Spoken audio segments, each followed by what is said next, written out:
Okay, we're back live with another Between the Pages book chat. And this time we have fantasy author Jeffrey Kohanek. Did I get that right? You got it right. Good.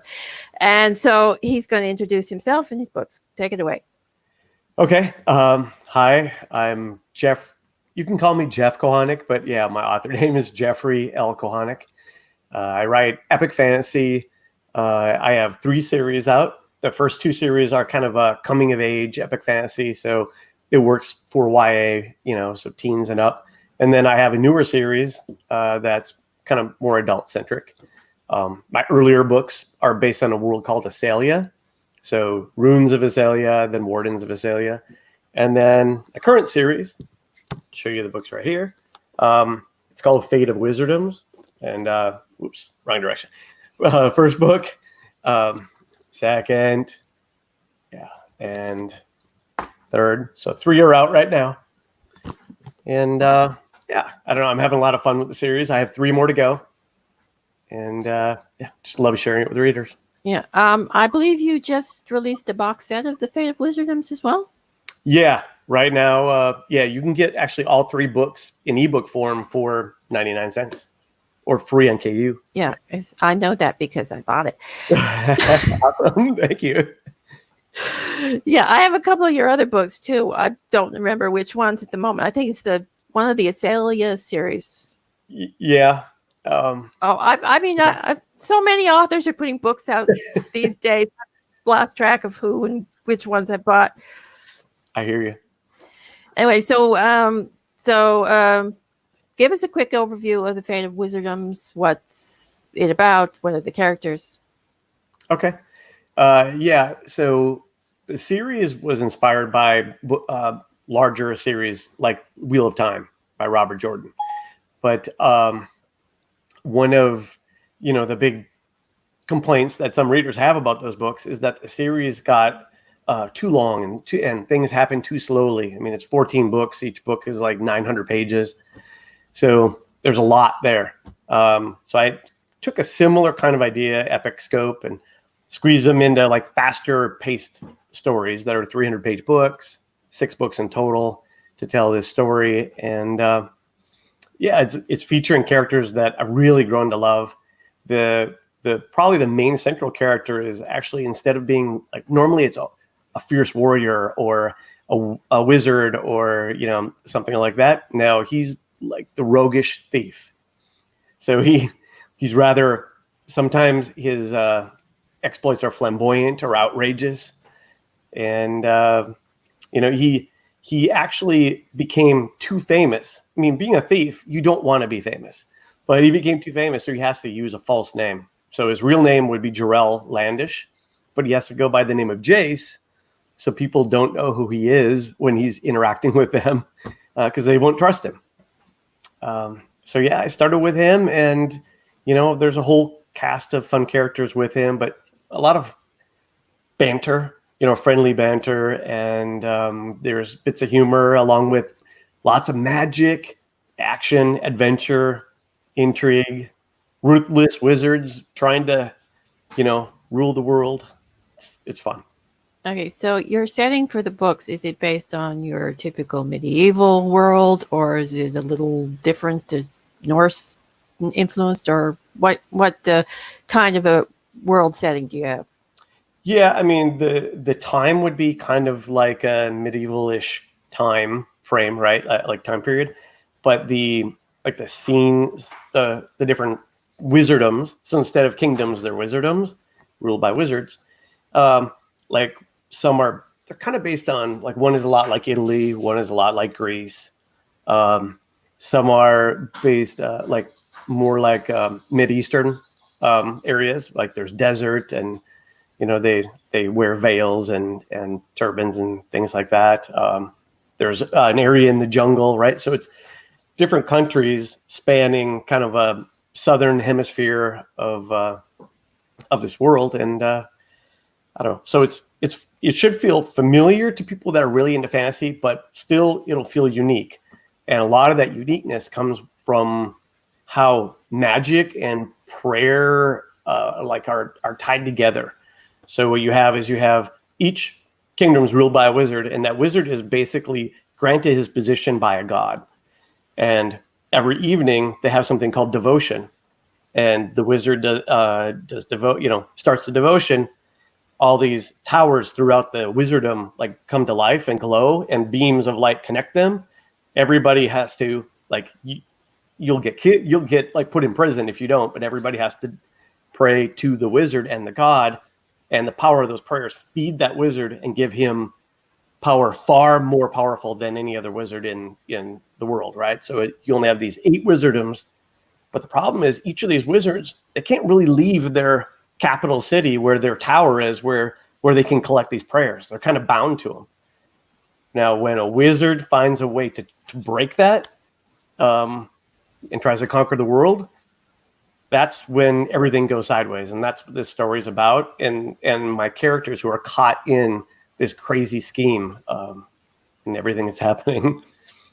Well, it sounds interesting. So, your system of gods, was it based on anything, or did you just sort of do a mishmash? It's kind of my own thing, but just in general, I've read so much fantasy over my life. It's basically been my go-to genre since I was 10, 12, right? And all those stories I've read have influenced me in some way. So these things come together and kind of form your own ideas. So these gods, there's a story behind them, but it would be a huge spoiler for me to give any of that away. Yeah, we don't want spoilers. Yeah. Okay, so what's the best personality trait of your main character, and what's the worst?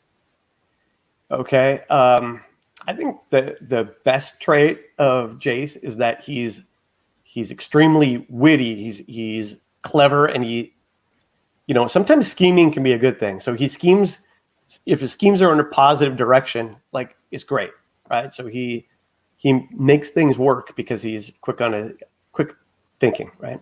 But his worst trait is he grew up fending for himself, living on the streets, and he's very self-centered, right? So everything he's trying to do is for himself, until during this story he begins to change because of all the things going on around him and a person who comes into his life, and he starts kind of evolving.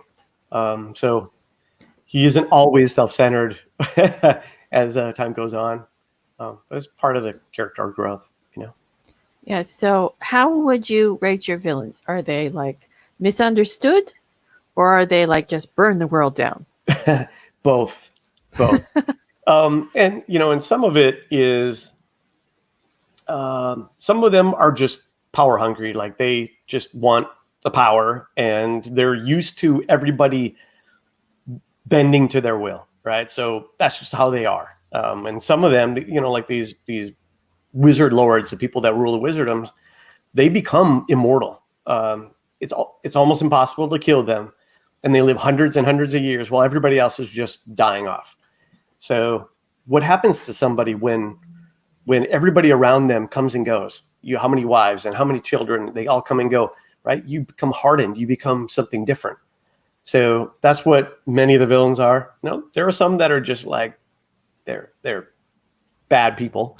And there are some that are caught up in something they can't control, or they don't understand until it's too late. And maybe they become not so bad people after that. Yeah. It's a little bit of everything. Yeah, I'm exploring immortality in my new series too. And yeah, I get it makes you kind of jaded aspects. Right. So where do you stand on killing your characters? Do you like it, or do you have a real difficulty doing it? I have difficulty doing it. So I don't kill any of the main protagonists unless there's a reason. So, sometimes things happen that surprise me. Like, part of the fun of writing is things surprise you. But usually when it comes to killing off somebody who has a main character or a POV, there's a reason. It moves the story forward, or it changes how another character behaves, and we need that change to occur, right? So I don't do it very often, but I do it. It happens. Okay, so the series is about wizards and magic. Do you have any other sort of fantasy type characters, dragons, things like that in it? Yeah. So part of what happens when the world starts changing, so wizard lords start dying, it shifts the balance of magic in the world, and creatures of legend, things like dragons, wyverns, etc. They start appearing, and they thought they were mythical because they hadn't been seen for thousands of years. People didn't think that they were real anymore, right? It's just stories. Well, magic starts shifting, and these creatures start reappearing. I like that, and I wanted to do that because it adds like a sense of wonder to the characters. They're like, "Oh my god, it's a dragon! I can't believe that's real!" Right? So, yeah, I wanted to do that too. I really like the sense of discovery and wonder, and I want to sprinkle that in. Yeah, it's kind of a juxtaposition too, because like wizards are real, but dragons aren't. Yeah. Yeah, you build the world how I guess what they're used to, that whatever that people get used to, that's their Yeah. normal. Yeah. Okay, so what was the hardest scene for you to write in the series? So far, what is the hardest scene? That's tricky. I can tell you my favorite scenes are usually goofy, funny scenes or banter scenes. Yeah, But well, that's the next question. So we'll okay. we'll go to the favorite. What you think about it? I really think it's fun when, because these usually fantasy books are about action and adventure and quests and all this stuff. But I think it's great if you can sprinkle humor in and have odd situations come up. So I point that out to some of the Marvel movies that I think have done better than others. Like the first Thor movie was okay. The second one wasn't so great. Why was the third one my favorite? Because it's funny, right? So they added humor in there along with everything else. So I tried to do that as well. Those are my favorites. What are the hardest scenes? Probably, I don't know. Like sometimes action scenes where a lot of things are happening simultaneously can be tricky. You have to go back and kind of write. I try to write. So I write third person close point of view, right? So I have to write from each of these characters' heads, and it's all happening at the same time. And if character A is in a different area than character B, I need to reflect these different things happening simultaneously without, necessarily overlapping the same text. So that's, I think, the hardest stuff. It's not that I don't like it. It just takes time. Okay. Since you mentioned humor, what do you have any quirky characters or scene stealers in the book? I do have. Well, I definitely have quirky characters. Like I try to make every character have some unique quirk, even if they're a main character, right? So it's just that their quirkiness is their normal. And if you put two characters that have really different quirks together, then you get things that happen. I don't think I have anybody in this series right now that's just playing off he's just so weird or she's so weird that they're uniquely different. I try to sprinkle it across them. Yeah. Now my older series, I had one weird engineering professor named Nindelrod.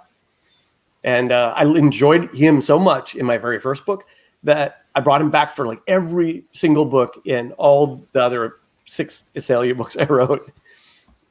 Yeah. So that happens sometimes too. Okay. So what's your main character most afraid of? Getting too close to somebody because losing that person is not something he wants to do. So he's